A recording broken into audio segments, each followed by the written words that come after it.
पृथ्वीवासियों रुक जाओ, ये रक्त की होली समाप्त करो। ये पृथ्वी माता तुमसे प्रार्थना करती है, रुक जाओ।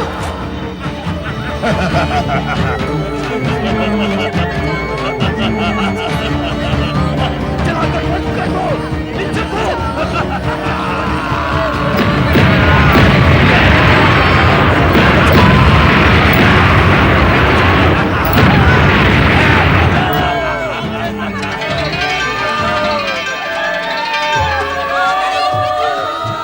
पृथ्वीवासियों रुक जाओ, ये रक्त की होली समाप्त करो।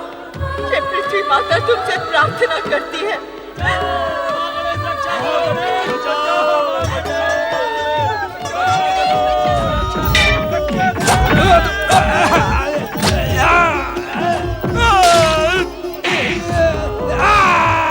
पृथ्वीवासियों रुक जाओ।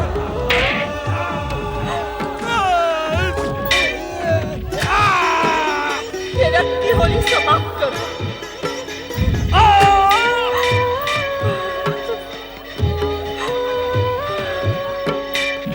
माता तुमसे प्रार्थना करती है, रुक जाओ।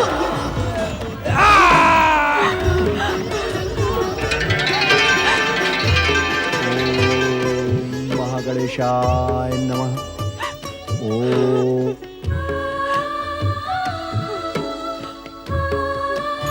ओम महागणेशाय नमः।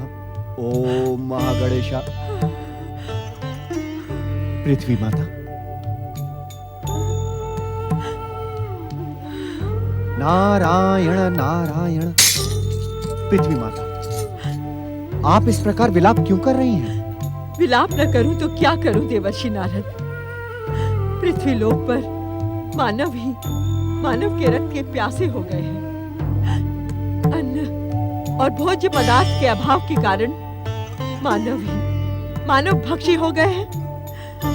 अधर्म का ऐसा नंगा नाच मैं कभी सह नहीं सकती देवर्षि नारद। नारायण नारायण। माता, यह स्थिति केवल पृथ्वीलोक में ही नहीं, अपितु समस्त ब्रह्मांड की यही स्थिति है। आप तो परम विदुषी हैं पृथ्वी माता। क्या आपको यह ज्ञात नहीं कि इस संसार में व्याप्त समस्त माया प्रथम पूज्य श्री महागणेश की लीला है। वे अपनी इच्छा से इस संसार की रचना करते हैं और केवल अपनी इच्छा मात्र से ही इस संसार के अंत के सूत्रधार बनते हैं। नारायण नारायण। तो क्या अंत काल आ गया है? इससे तो एक ना एक दिन आना ही था माता। ब्रह्मांड में होने वाली समस्त घटनाएं महाप्रलय का ही संकेत दे रही हैं। यह विधि का अटल विधान है, इसमें चिंता कैसी, ये प्रलाप कैसा माता। अब हम सब प्रथम पूज्य श्री महागणेश के हृदय प्रदेश में रहकर मनवंतर की इस महाप्रलय के साक्षी बनेंगे। नारायण नारायण।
महागणेश के चरणों में प्रणाम।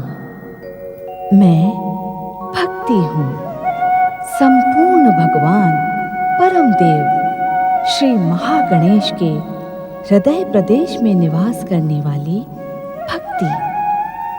और मैं तुम्हें भक्ति के मार्ग तक पहुंचाने वाली पूजा हूँ। श्री महागणेश जब अपनी इच्छा मात्र से अपने लीला संसार को समेट लेते हैं, तब हम उन्हीं के हृदय प्रदेश में आश्रय पाते हैं। परम देव श्री महागणेश के हृदय प्रदेश में आश्रय पाकर ही हमने सृष्टि के इस काल चक्र को भली भांति देखा है। महाप्रलय के अनंत कालों के पश्चात आज हमने परम देव श्री महागणेश के इच्छा प्रदेश में नवीन सृष्टि संरचना की इच्छा का अनुभव किया। तो आइए हम त्रिदेव, देवर्षि नारद तथा सप्त ऋषियों से प्रार्थना करें कि हम सब मिलकर परात् पर ब्रह्म पंचमुखी परम देव श्री महागणेश का आह्वान कर इस मनवंतर की घोर अंधकार रूपी कालिमा और सन्नाटे को चीरने के सूत्रधार बने।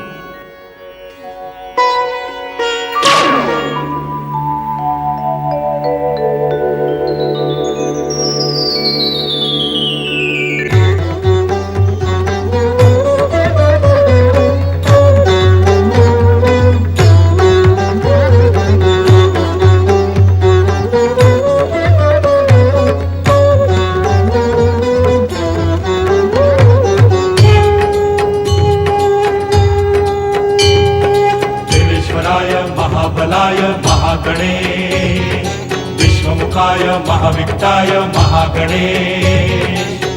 महिमा तुम्हारी हम गा पाए, देव कहाँ से शब्द बुलाए।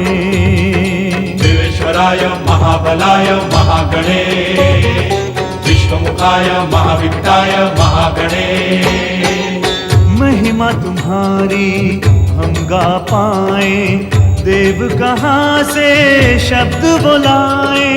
महिमा तुम्हारी हम गा पाए, देव कहाँ से शब्द बुलाए। ईश्वराय महाबलाय महागणेश, विश्वमुखाय महाविक्टाय महागणेश।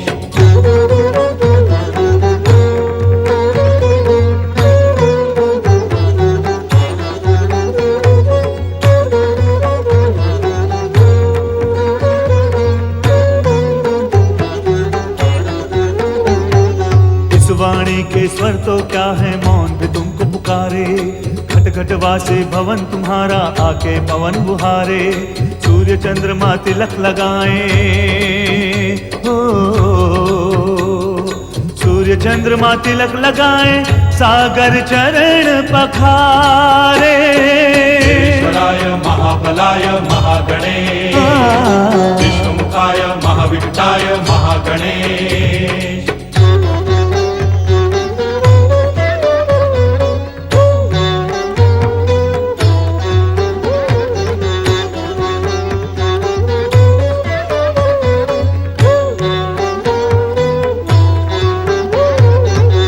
जाति ऋतुएं तुमसे, धरा गगन है तुमसे। जल में है प्रवाह तुम्ही से, जलते अगन है तुमसे। पांच तत्व का मूल तुम्ही हो, पांच तत्व का मूल तुम्ही हो। चलती पवन है तुमसे। ईश्वराय महाबलाय महागणेश, विश्वमुखाय महाविक्टाय महागणेश।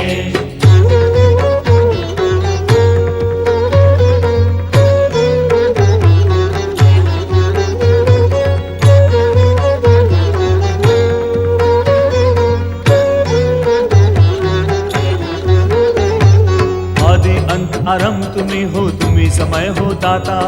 कुल सृष्टि का सर्जन करते तुम प्रलय हो दाता। काल चक्र की ताल है तुमसे हो, काल चक्र की ताल है तुमसे, तुम सुरलय हो दाता। ईश्वराय महाबलाय महागणे, विश्वमुखाय महाविक्ताय महागणे। महिमा तुम्हारी हम गा पाए, देव कहाँ से शब्द बुलाए। महिमा तुम्हारी हम गा पाए, देव कहाँ से शब्द बुलाए। ईश्वराय महाबलाय महागणे, विश्वमुखाय महाविक्ताय महागणे। ईश्वराय महाबलाय महागणे, विश्वमुखाय महाविक्ताय महागणे। ईश्वराय महाबलाय महागणे, विश्वमुखाय महाविक्ताय महागणे। ईश्वराय महाबलाय महागणे, विश्वमुखाय महाविक्ताय महागणे।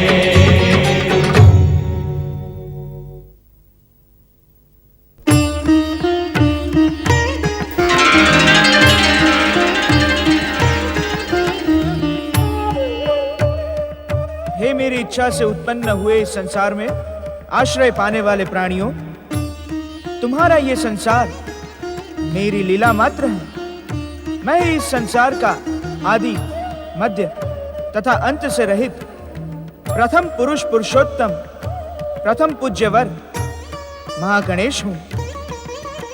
हे मुझ अविघ्नेश्वर की इच्छा से उत्पन्न हुए प्राणियों, तुम अपना जीवन मोह, माया, मद, लोभ, अहंकार से विमुख कर प्रेम, धर्म, सत्य, अहिंसा, सदाचार के शुभ कार्यों द्वारा मुझे समर्पित करो।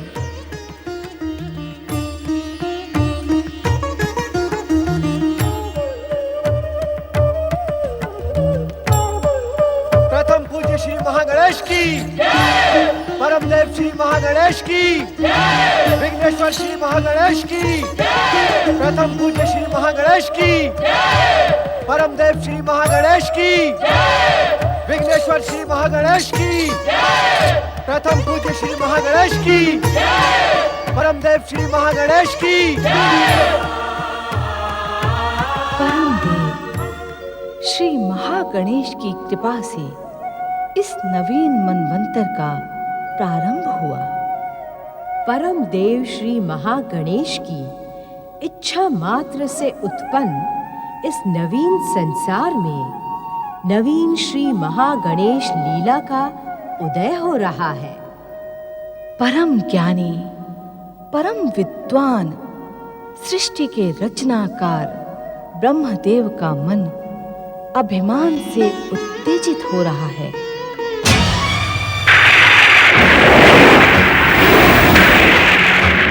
हम ब्रह्मा है, ब्रह्मा सृष्टि के रचनाकार, प्राणियों के भाग्य विधाता, परमपिता ब्रह्मा। इस संसार में हमसे श्रेष्ठ कोई नहीं।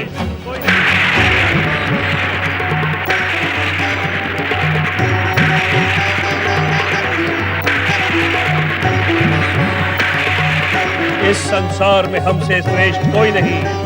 इस संसार में हमसे श्रेष्ठ कोई नहीं। इस संसार में हमसे श्रेष्ठ कोई नहीं। हम सर्वश्रेष्ठ हैं। हम सर्वश्रेष्ठ हैं। हम सर्वश्रेष्ठ हैं।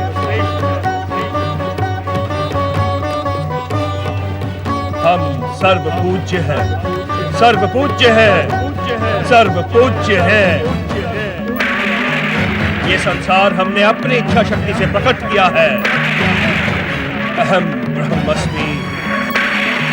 अहम ब्रह्मस्मि।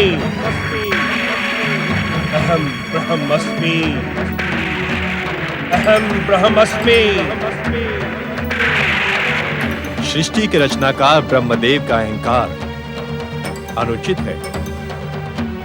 स्वयं मेरे नाभि कमल से आकार प्राप्त करने वाले ब्रह्मा क्या ये भूल गए कि सृष्टि के मूलाधार श्री महागणेश हैं? हम ब्रह्मा है ब्रह्मा। अहम ब्रह्मस्मि, अहम ब्रह्मस्मि। अहंकार के दुष्प्रभाव से सृष्टि के अटल सत्य को स्वयं सृष्टि के रचनाकार ब्रह्मदेव का भी भूल जाना स्वाभाविक ही है। इस संसार में हमसे श्रेष्ठ कोई भी नहीं। हम सर्वपूज्य हैं। इस संसार को हमने अपनी इच्छा शक्ति से प्रकट किया है। अहम ब्रह्मस्मि। सृष्टिकर्ता ब्रह्मा के अहंकारी संवाद सृष्टि के मूलाधार प्रथम पूज्य श्री महागणेश की सर्वश्रेष्ठता के लिए चुनौती के समान है। ब्रह्मदेव के अहंकार से सत्य धूमिल होने लगा है, असत्य जगमगाने लगा है, धर्म का ह्रास हो रहा है, अधर्म को शक्ति प्राप्त हो रही है। इसका परिणाम शुभ नहीं होगा ब्रह्मदेव। परिणाम की चिंता ब्रह्मदेव को नहीं, परीक्षा और परिणाम तो हम निर्धारित करते हैं। हम ब्रह्मा हैं। अहम ब्रह्मस्मि, अहम ब्रह्मस्मि, अहम ब्रह्मस्मि। कौन ब्रह्मा, कौन सृष्टि का रचनाकार? हम दक्ष प्रजापति ब्रह्मा की इच्छा के बिना ही आकार धारण करेंगे, कारण हम सर्वश्रेष्ठ हैं। सर्वश्रेष्ठ, हमसे श्रेष्ठ कोई अन्य नहीं।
इतना अहंकार ना दिखाओ दक्ष। अहंकार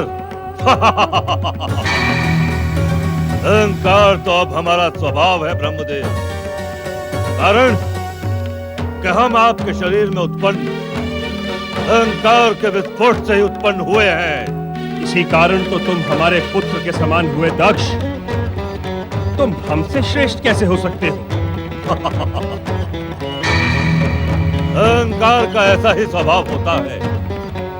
जहाँ उसकी शक्ति का पलड़ा झुकने लगता है, वो तुरंत स्वार्थ साधकर संबंध स्थापित कर लेता है।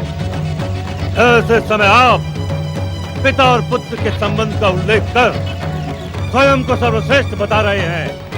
हम सत्य कह रहे हैं दक्ष। अहंकार असत्य के अतिरिक्त कुछ नहीं कहता। क्या तुम्हें इस परम सत्य का ज्ञान है? हाँ, मुझे तो है, किंतु आपको नहीं है। इसी कारण स्वयं को सर्वश्रेष्ठ बताकर हमारी सर्वश्रेष्ठता से विमुख हो रहे हैं। दक्ष,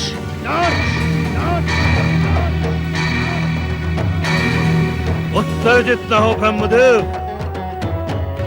हम पृथ्वीलोक के एक छत्र अधिनायक होकर मानव जाति की सृष्टि करेंगे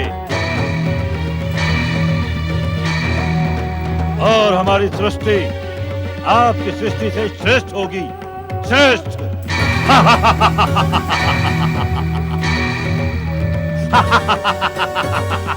दक्ष, तुमने अपने जन्मदाता सृष्टि के रचनाकार ब्रह्मदेव को चुनौती देने का दुस्साहस किया है। एक पुत्र के कर्तव्य से विमुख होकर तुमने पुत्र पाने का अधिकार खो दिया है।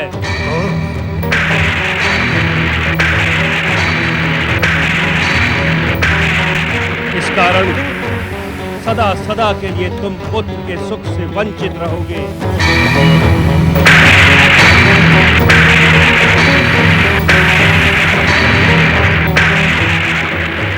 केवल कन्याओं के पिता बनोगे।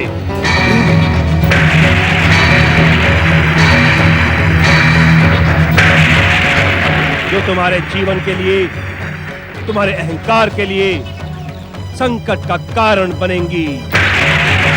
सावधान, सावधान ब्रह्मदेव।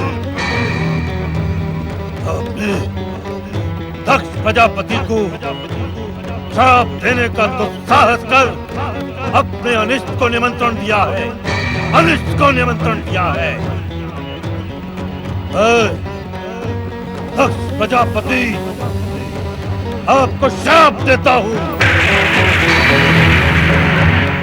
आप सृष्टि के रचयिता होते हुए भी मेरी बनाई हुई सृष्टि में पूज्य स्थान प्राप्त नहीं कर सकेंगे।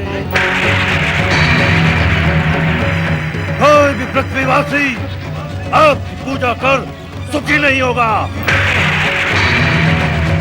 आदर और पूजा के अधिकारी होने पर भी आप निरादर और अपूजनीय बने रहेंगे।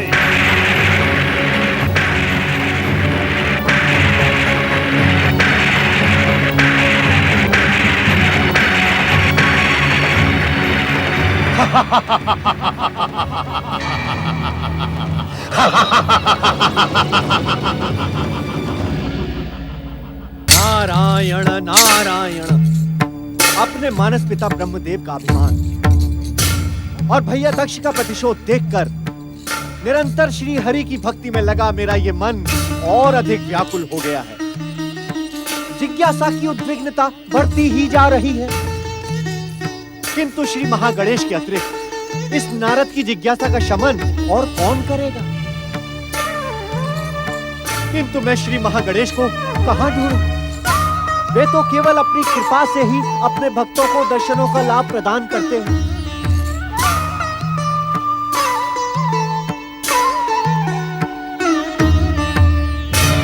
हे प्रथम पूज्य, हे अविघ्नेश्वर श्री महागणेश, आप दर्शन दे प्रभु, आप दर्शन दे, आप दर्शन दे। आप कहां हैं श्री महागणेश? आप दर्शन दे प्रभु। अपने इस भक्त नारद की जिज्ञासा के शमन हेतु दर्शन दे प्रभु। हे महागणेश, आपको मैं कहां ढूंढूं प्रभु? आप कहां हैं महागणेश? हे चिंताहरण श्री महागणेश, दर्शन दे महागणेश। नारायण नारायण। हे श्री महागणेश, आपको मैंने यत्र तत्र सर्वत्र ढूंढा, किंतु ऐसा प्रतीत होता है कि इस दीनहीन नारद के भाग्य में आपके दर्शनों का लाभ नहीं है।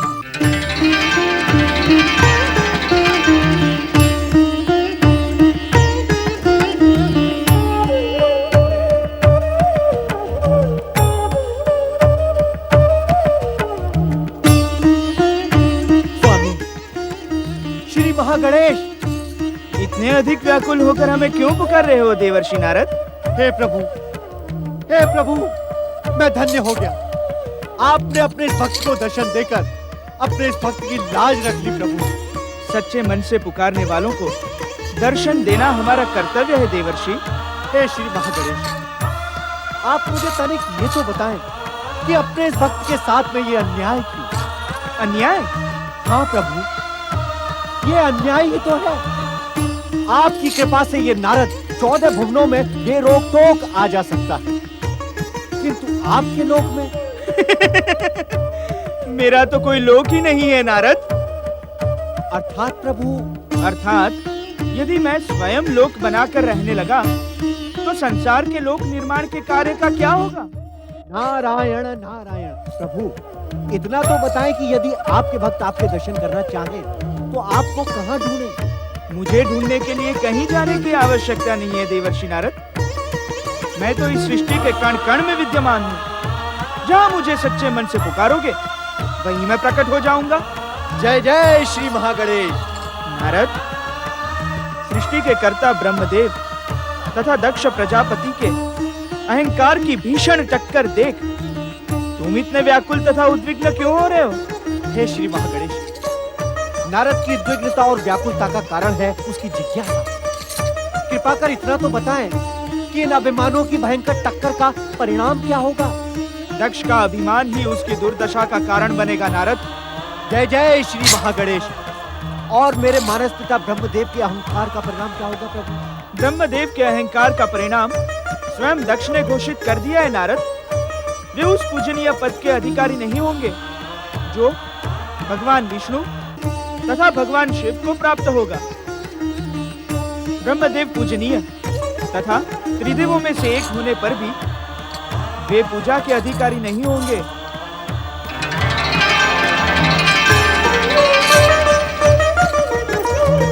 जय जय श्री महागणेश। जय जय श्री महागणेश।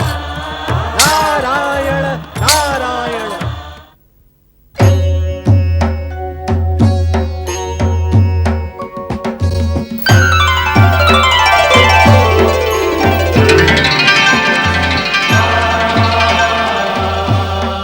शक्ति को आश्रय प्रदान करने वाले महादेव को प्रणाम।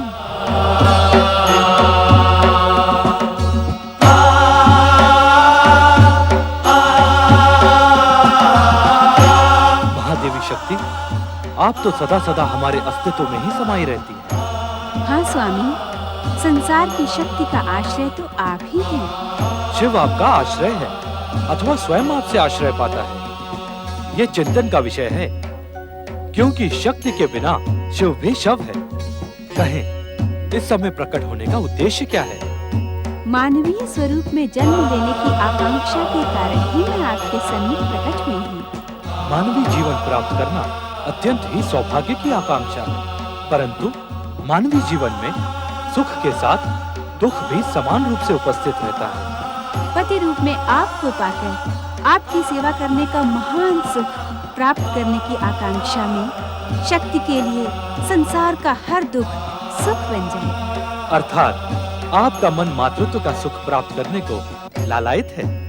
हाँ अंतर्यामी, मातृत्व का गौरव प्राप्त करना नारी जीवन की सर्वश्रेष्ठ अभिलाषा होती है। आप मौन क्यों हो गए प्रभु? मानवीय जीवन की नियति से अनभिज्ञ नहीं है महादेवी। मानव मन की समस्त आकांक्षाएं पूर्ण नहीं होती। कहीं आप मानवीय रूप में जन्म लेकर परिस्थितियों के दुष्चक्र में उलझ न जाएं। महादेव, शिव की शक्ति क्या परिस्थितियों के दुष्चक्र में उलझ सकती है? महादेवी, मानव नियति से जुड़ने के पश्चात यदि आप अलौकिक संयोग प्राप्त करेंगी, तो क्या मानव जाति आपको अपना आदर्श बनाएगी? मैं आपकी बात से सहमत हूँ स्वामी। मैं बिना अलौकिक सहयोग के मानव जीवन के दुख झेलने को भी प्रस्तुत हूँ। महादेवी, इस पुनीत कार्य के लिए आप उचित अवसर की प्रतीक्षा क्यों नहीं करती? कब आएगा वो उचित अवसर? वो तो परमदेव श्री महागणेश की इच्छा पर ही निर्भर है। श्री महागणेश?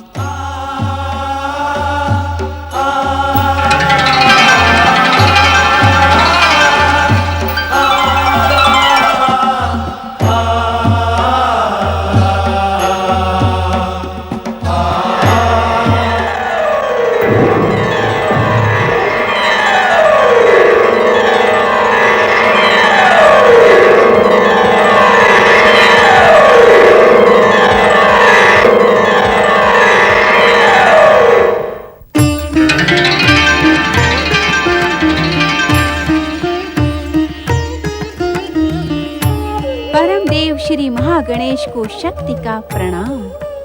मातृशक्ति, आप जगत पूज्य हैं। मुझ महागणेश में रचना शक्ति के जो अंश विद्यमान हैं, वे आप ही की शक्ति के तत्व से प्राप्त हुए हैं। सर्वेश्वर श्री महागणेश, आप तो सृष्टि के मूलाधार हैं। आप प्रथम पूज्य हैं। आप ही सृष्टि के समस्त जड़ चेतन की वंदना के अधिकारी हैं। मैं आपके सन्मुख एक आकांक्षा लेकर प्रकट हुई हूँ। आपकी आकांक्षा का ज्ञान हमें भली भांति है मातृशक्ति। आपने महादेव शिव के सम्मुख जो मानवीय रूप धारण करने की इच्छा प्रकट की है, उसके पीछे आपकी माता बनने की कामना है। आपने पुत्र रूप में हमें प्राप्त कर हमें गौरव प्रदान करने की अभिलाषा की है। आप तो बिना कहे ही सब कुछ जान गए सर्वेश्वर श्री महागणेश। आप कृपा करके मेरी अभिलाषा भी पूर्ण करें। हे मातृशक्ति, आपकी अभिलाषा पूर्ण कर आपकी गोद में खेलने के लिए मेरा मन अभी से मचल रहा है। किंतु क्या श्री महागणेश? हम भी भगवान शिव की बात से सहमत हैं मातृशक्ति। ये समय मानवीय अवतार धारण करने के लिए उचित नहीं है। कारण? मातृशक्ति, आपको हमें पुत्र के रूप में प्राप्त करने के लिए लंबी प्रतीक्षा करनी होगी। मैं आपको पुत्र रूप में पाने के लिए लंबी प्रतीक्षा नहीं कर सकती श्री महागणेश।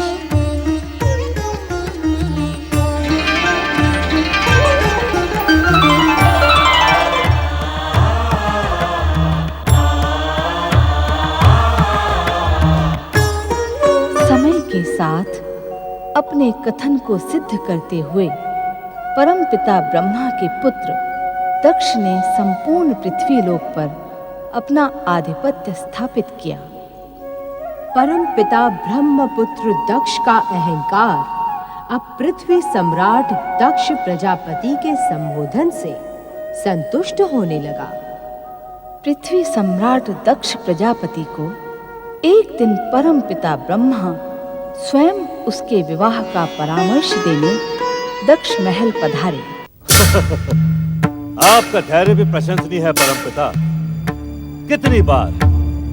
कितनी बार मैंने आपका अपमान किया, किंतु आप बार बार परामर्श देने बिना अपने अपमान की चिंता किए पृथ्वी सम्राट दक्ष प्रजापति के महल में प्रकट हो ही जाते हैं। दक्ष, अपने अपमान की चिंता किए बिना बार बार तुम्हारे समीप आने का एकमात्र कारण है कि मैं तुम्हें अब भी अपना पुत्र मानता हूं। तुम्हारे अहंकार, स्वार्थ और दुष्टता को यही सोचकर बार बार मैं क्षमा करता हूं कि यदि शरीर का कोई अंग रोगग्रस्त हो जाए तो उसे काट कर फेंकते नहीं, अभी तो उसका उपचार करते हैं। तो आप यहाँ बार बार हमारा उपचार करने आते हैं? हाँ, यही सोचकर कि संभवतः तभी तो तुम्हारे भीतर सदाचार जन्म लेगा। परम पिता, आपकी स्मरण शक्ति क्षीण हो गई है। अर्थात? सत्य है, आपकी स्मरण शक्ति क्षीण हो गई है परम पिता। क्या आपको स्मरण नहीं कि हमारा अवतार आपके शरीर के भीतर उपजे अहंकार के विस्फोट से हुआ था? आपका अहंकार तो दक्ष प्रजापति को अवतार धारण करने न देता, किंतु हमने स्वयं अपनी इच्छा से अवतार धारण किया है। इस कारण न तो कोई हमारा पिता है, न ही हम किसी के पुत्र हैं। ये तुम्हारी सोच हो सकती है, किंतु मेरे लिए तुम पुत्र ही हो।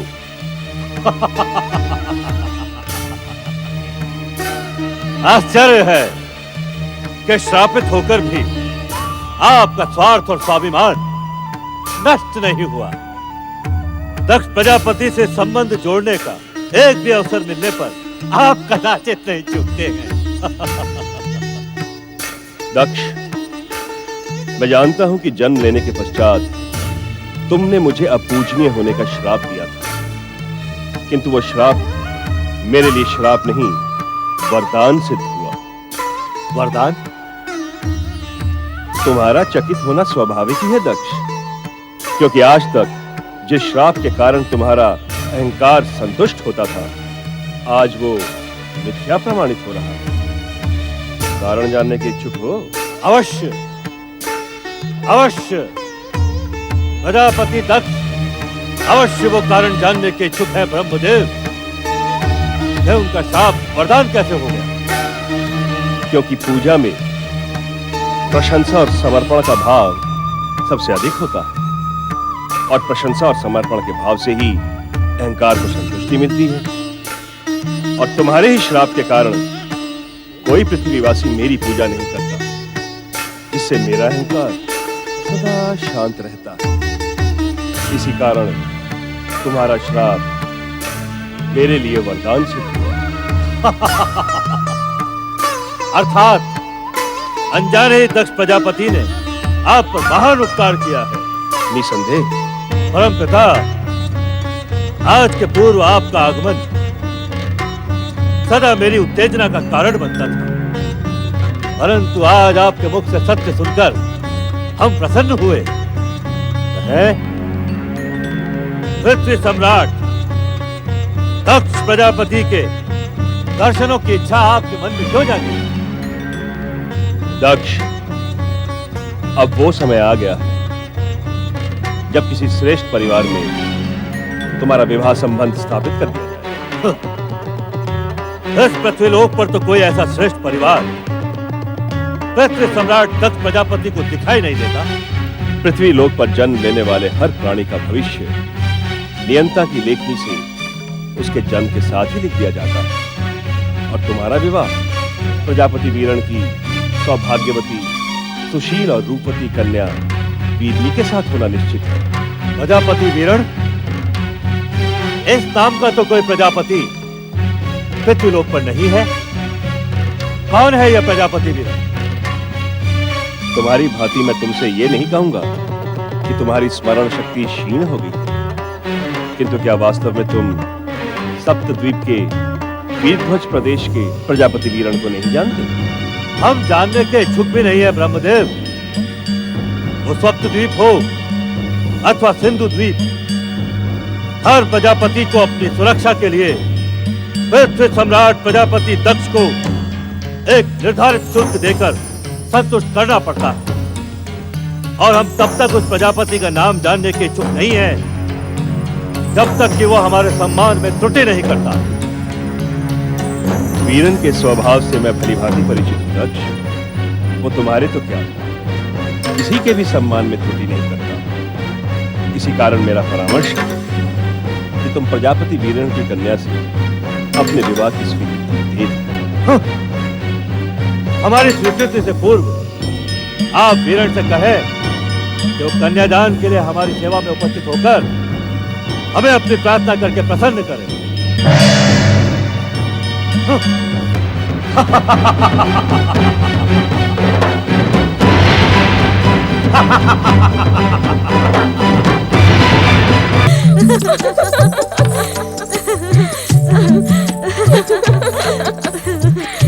ये समय हंसने खिलखिलाने में व्यर्थ कर देने का नहीं है। अदिति, सती, तुम किस चिंता से व्यग्र हो दीदी? क्या तुम उस चिंता से परिचित नहीं? नहीं दीदी। और सती, तुम? मैं भला आपकी चिंता कैसे जान सकती हूँ दीदी? ये चिंता मेरी नहीं है, हम सबकी है। अर्थात? तुम उस समाचार से अनभिज्ञ तो नहीं कि पिताश्री हमारे विवाह का विचार कर रहे हैं?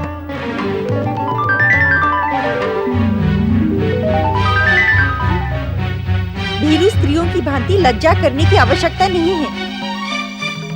हमें अपने भावी पतियों का निर्णय स्वयं करना होगा।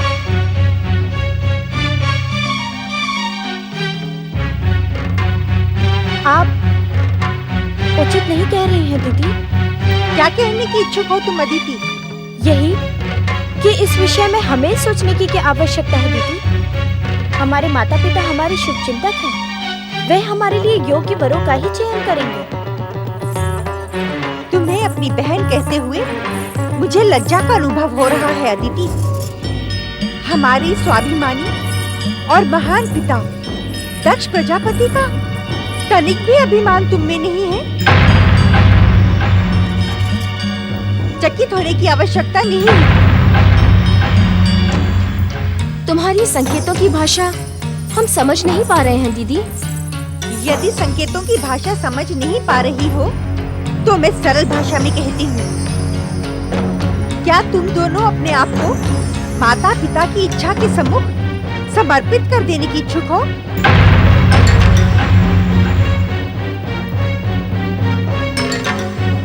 परंपरा तो ऐसी ही है दीदी। परंपरा? हम दक्ष प्रजापति की पुत्रियां हैं। ये पृथ्वीलोक हमारी संपत्ति है। सामाजिक परंपराएं हमें निर्णय लेने के लिए बाध्य नहीं कर सकती। किंतु क्या भविष्य तुम्हारे निर्णय को अनुचित नहीं कहेगा? भविष्य से भयभीत होकर दीदी अपना सौभाग्य बदल नहीं सकती, अपितु अपने निर्णय से भविष्य को अपनी प्रशंसा करने के लिए विवश कर देगी। जानती हो क्यों? क्यों दीदी? क्योंकि दीदी को अपने लिए असाधारण महापुरुष पति की अभिलाषा है, जिसका निर्णय वह स्वयं करेगी, स्वयं।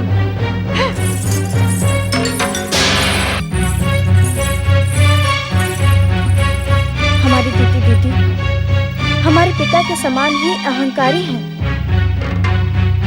उन्हें अपना कठोर स्वभाव बदलना ही होगा। स्वभाव तो परिस्थितियों के कारण जन्म लेते हैं दीदी। दीदी हम सब बहनों में ज्येष्ठ हैं। उनके जन्म के समय हमारे पिताश्री में अहंकार और प्रतिशोध की भावना अत्यधिक थी। तुम सत्य कह रही हो सती। परिस्थिति अनुकूल होने और हम सबके जन्म के कारण पिताश्री का स्वभाव अब पहले जैसा नहीं रहा,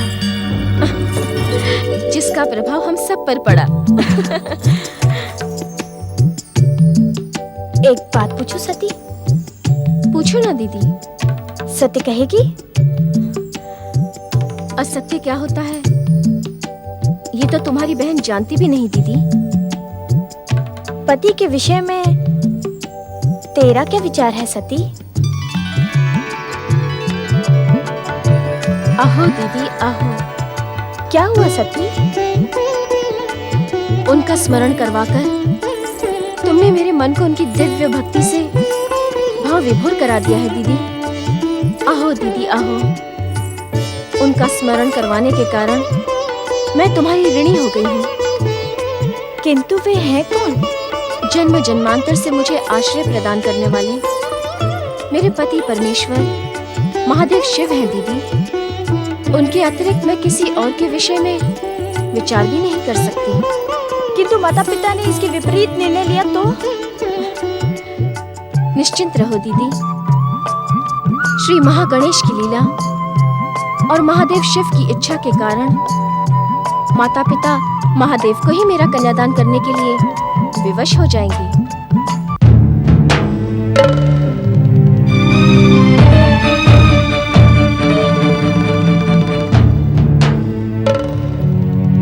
अब इस विषय पर और अधिक सोच विचार करने की आवश्यकता नहीं है महारानी। किंतु स्वामी। महारानी, आप भली भांति जानती हैं कि किंतु परंतु जैसे शब्द हमें तनिक भी प्रिय नहीं, और जब ये शब्द हमारे निर्णय के मध्य आते हैं तो हमारा स्वाभिमान विध्वंसक होने को उतावला हो जाता है। क्षमा स्वामी क्षमा। मेरी बात को अन्यथा ना ले। मैं तो केवल प्रार्थना कर रही थी। नहीं, किसी प्रार्थना की कोई आवश्यकता नहीं है महारानी। हम अपनी कन्याओं के लिए स्वयं ही महान और असाधारण महापुरुषों का चयन करेंगे। स्वामी, क्यों ना हम अपनी महान कन्याओं के लिए एक भव्य स्वयंवर का आयोजन करें? स्वयंवर? हाँ स्वामी, स्वयंवर तो मानव जाति की परंपराओं के अनुकूल है। महारानी, हम मानव जाति की परंपराओं का अनुसरण नहीं करेंगे। हम अपनी परंपरा स्वयं निर्मित करते हैं। संभवतः आप स्वयंवर का अर्थ नहीं जानती। स्वयंवर का अर्थ? हाँ, स्वयंवर का अर्थ होता है कि पति चुनने का निर्णय कन्या को सौंप दिया जाए। इसमें अनुचित क्या है स्वामी? जिसे जीवन व्यतीत करना है, ये अधिकार उसी को मिलना उचित है। अधिकार? तो क्या हम अपने अधिकार से वंचित हो जाएं? अर्थात? महारानी, हम अपनी कन्याओं के भविष्य का निर्माण स्वयं करेंगे। महारानी, हम भली भांति जानते हैं कि हमारी पुत्रियों की योग्य कौन कौन है। महारानी वीरनी, हम दक्ष प्रजापति घोषणा करते हैं कि अपनी पुत्रियों के भविष्य का निर्णय हम करेंगे, केवल हम।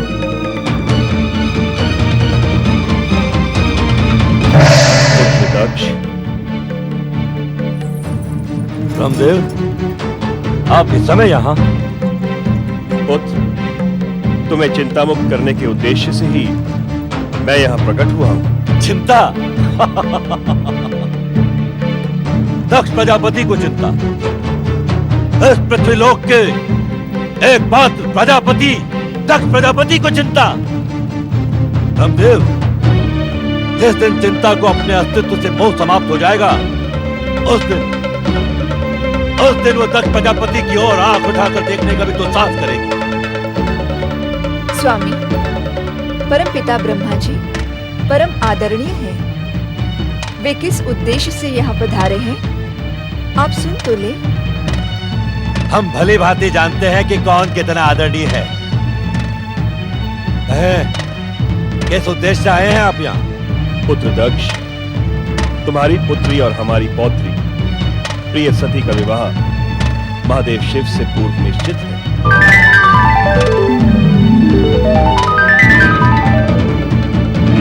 शिव, क्या आपने सोच भी कैसे लिया ब्रह्मदेव कि हम अपनी प्रिय और तेजस्वी पुत्री सती का विवाह उस धन बबूधारी शिव से करेंगे? असंभव।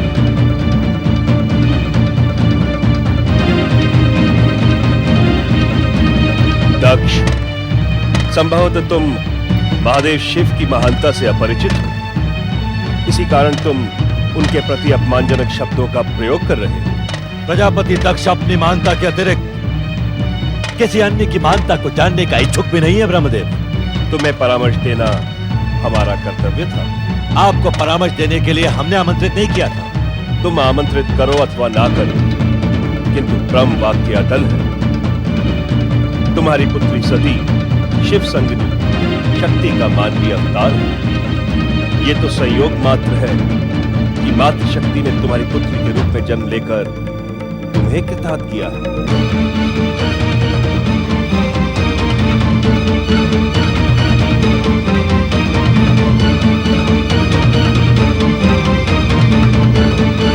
हमारी पुत्री के रूप में जन्म लेकर शक्ति रूपी सती हमारा आदेश मानने को विवश है ब्रह्मदेव।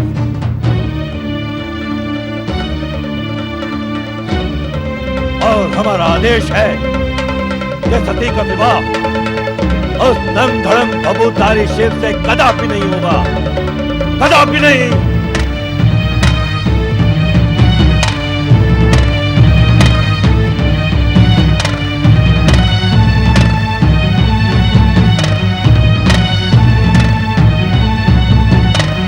तुम्हारी इच्छा मात्र से सृष्टि का अटल सत्य और ब्रह्म वाक्य बदल नहीं सकता पुत्र दक्ष। सती का विवाह महादेव शिव से होकर रहेगा।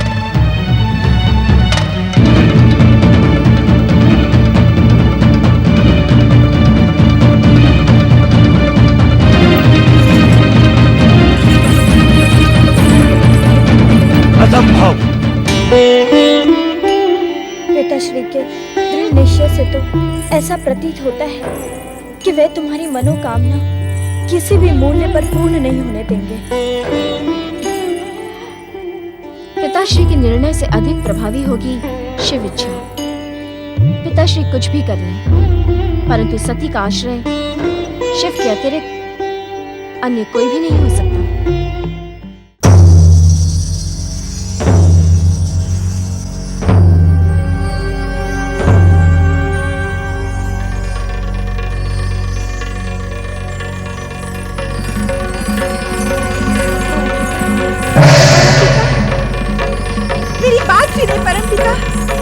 मुझे दर्शन दे परमपिता, मेरी बात सुनिए। मुझे दर्शन दे परमपिता, मुझे आपसे कुछ कहना है। परमपिता दर्शन दे। प्रणाम परमपिता। अखंड सौभाग्यवती भव पुत्री। तुम मुझे इस प्रकार क्यों पुकार रही थी पुत्री दीदी? इस प्रकार मेरी उपेक्षा क्यों परमपिता? आप मेरे साथ ऐसा अन्याय क्यों कर रहे हैं? उपेक्षा? अन्याय? मैं कुछ समझा नहीं पुत्र। आप तो हर मन की बात जानते हैं परमपिता। मैं दक्ष प्रजापति की ज्येष्ठ पुत्री और आपकी ज्येष्ठ पौत्री हूँ, किंतु आपने मेरी उपेक्षा करके मेरी छोटी बहन सती के विवाह संबंध की घोषणा कर दी, जबकि दक्ष कन्याओं में विवाह का प्रथम अधिकार मेरा है। पुत्री दीति, हर किसी के भविष्य का कथन करना उचित नहीं होता, इससे भ्रम उत्पन्न होता है। नहीं परमपिता, अब मुझे भी मेरे भावी पति के विषय में बताएं। ये अनुचित है पुत्री।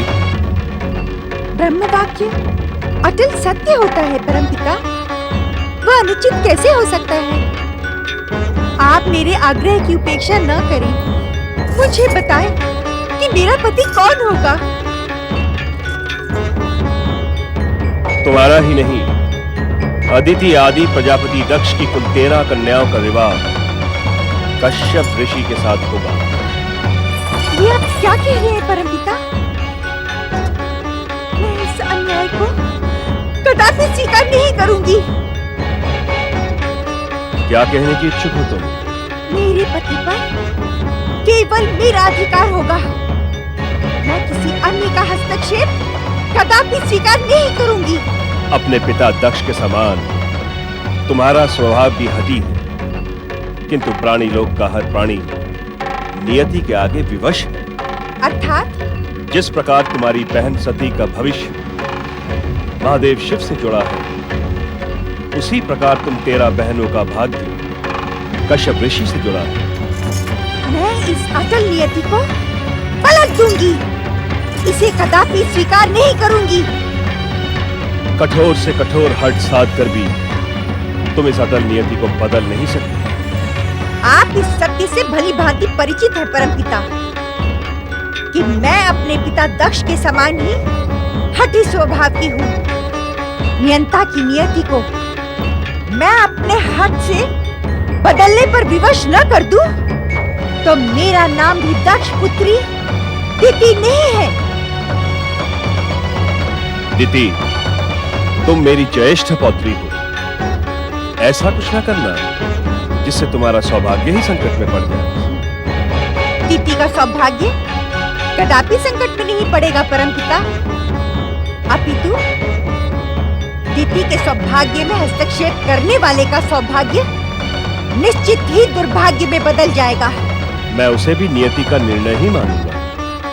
समय आपको दिति के सम्मुख नियति की पराजय स्वीकार करने के लिए विवश कर देगा परमपिता। मेरी ज्येष्ठ पौत्री दिति, अपने हठ का त्याग करो और इस सत्य को स्वीकार कर लो कि हम सब नियंता के नियति पाश से बने हैं। हम जो कुछ भी करते हैं वो नियंता की इच्छा पर ही निर्भर होता है। हमारा अहंकार उसे अपनी उपलब्धि मान लेता है, किंतु उसका परिणाम कदापि हमारे हित में नहीं होता। धैर्य जीवन की बहुमूल्य उपलब्धि है परमपिता। आपकी ज्येष्ठ पौत्री दिति के सौभाग्य के विषय में अब तो आपको धैर्य रखना ही होगा, क्योंकि नियंता और उसकी इच्छा का हर उत्तर समय आने पर अब दिति का दृढ़ निश्चय देगा। दृढ़ निश्चय अथवा दृढ़ हठ? जिसे मैं दृढ़ निश्चय समझती हूँ, यदि आप उसे हठ समझें तो मुझे तनिक भी आपत्ति नहीं है परमपिता, क्योंकि मुझे निश्चय और हठ में कोई स्थायी अंतर नहीं दिखाई पड़ता। पौत्री, ऐसा प्रतीत होता है कि तुम्हारे अहंकार के कारण ही तुम्हारी गुरुकुल की शिक्षा भी अपूर्ण ही रही। क्या कहने की इच्छुक हैं आप? मेरे पुत्र दक्ष ने इस युग के सर्वश्रेष्ठ विद्वान जिस गुरु के पास तुम्हें शिक्षा प्राप्त करने के लिए भेजा था, विश्वास नहीं होता कि उसने तुम्हें निश्चय और हठ के मध्य स्थायी अंतर का भेद न समझाया हो। इसे आप इस प्रकार भी समझ सकते हैं परमपिता कि दक्ष पुत्री दिति किसी के समझाने पर अपने स्थायी विचारों को कदापि बदलने की इच्छुक नहीं होती। निस्संदेह मेरे गुरु ने मुझे ये पाठ अवश्य पढ़ाया होगा, किंतु मेरी रुचि जिस विषय में नहीं होती उसे मैं सुनने में भी समय व्यर्थ करना समझती हूँ। ऐसी स्थिति में ना तो मैं तुम्हारी कोई सहायता कर सकता हूँ और ना ही किसी प्रकार का परामर्श दे सकता हूँ। हाँ, तुम्हारे और नियति के संघर्ष को अब मैं देखूंगा अवश्य।